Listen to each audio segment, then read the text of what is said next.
The sun is setting over Manchester, England in 1840. For the past 2 decades, this city has been a hive of industry with the world's first purpose-built shopping arcade, the world's first modern railway station, and enough factories to make it the wealthiest city in the world. But as the sun sets, thousands of people are making their way home through narrow, dark streets.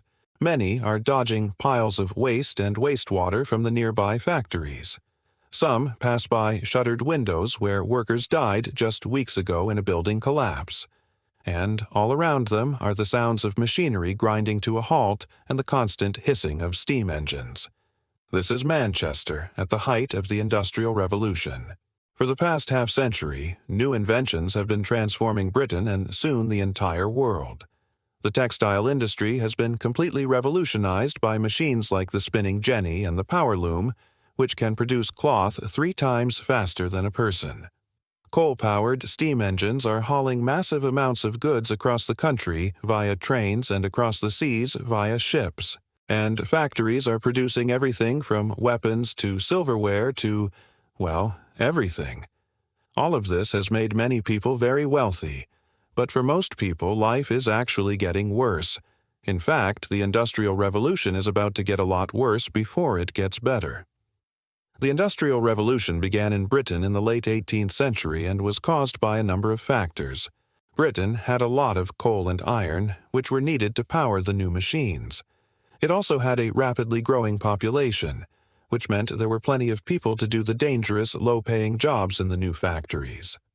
And finally, Britain had a stable government that protected its innovations and made sure that there were no pesky kings getting in the way of industrial progress.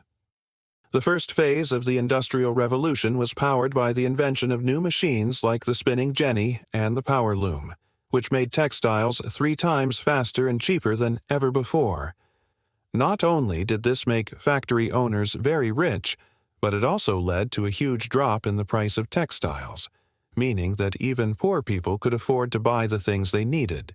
Other industries quickly followed suit with the invention of the steam engine, which could run on cheap coal power and was much more efficient than anything else.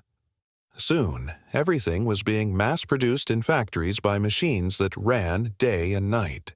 But while this made many rich and poor people healthier through cheap consumer goods, it also led to some serious problems. Living conditions in cities quickly became horrible as people flocked to cities in search of factory jobs. Cities weren't prepared for this influx of people, so housing was scarce, and the few houses that were available were overcrowded and unsanitary. On top of that, all the new factories, mines, and workshops belched soot and smoke into the air, making it hard to breathe and giving the cities a perpetual haze. To top it off, there was garbage everywhere. People simply threw their trash out the window into the streets below. To make matters worse, working conditions in the factories were horrible. Machines were dangerous and accidents were common. Bosses didn't care how old you were or if you had any skills. They just needed warm bodies to operate the machines. And if you got injured on the job, it wasn't like you could sue your boss.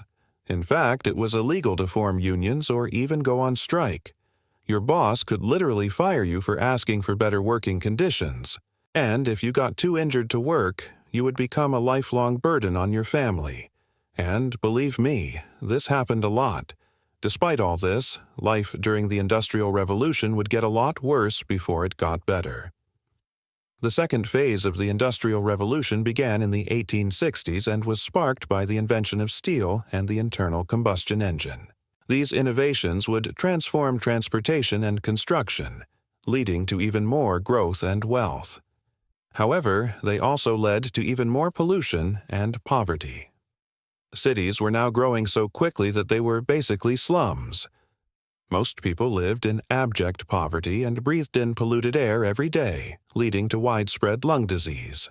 Sanitation was still a problem as people shared water sources with animals, and most people still didn't have indoor plumbing.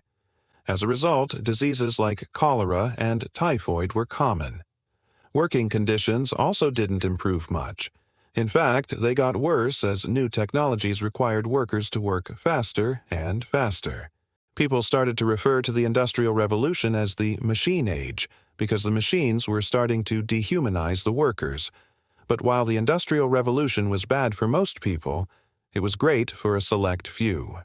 Now check out what actually ended the Industrial Revolution, or click this other video instead.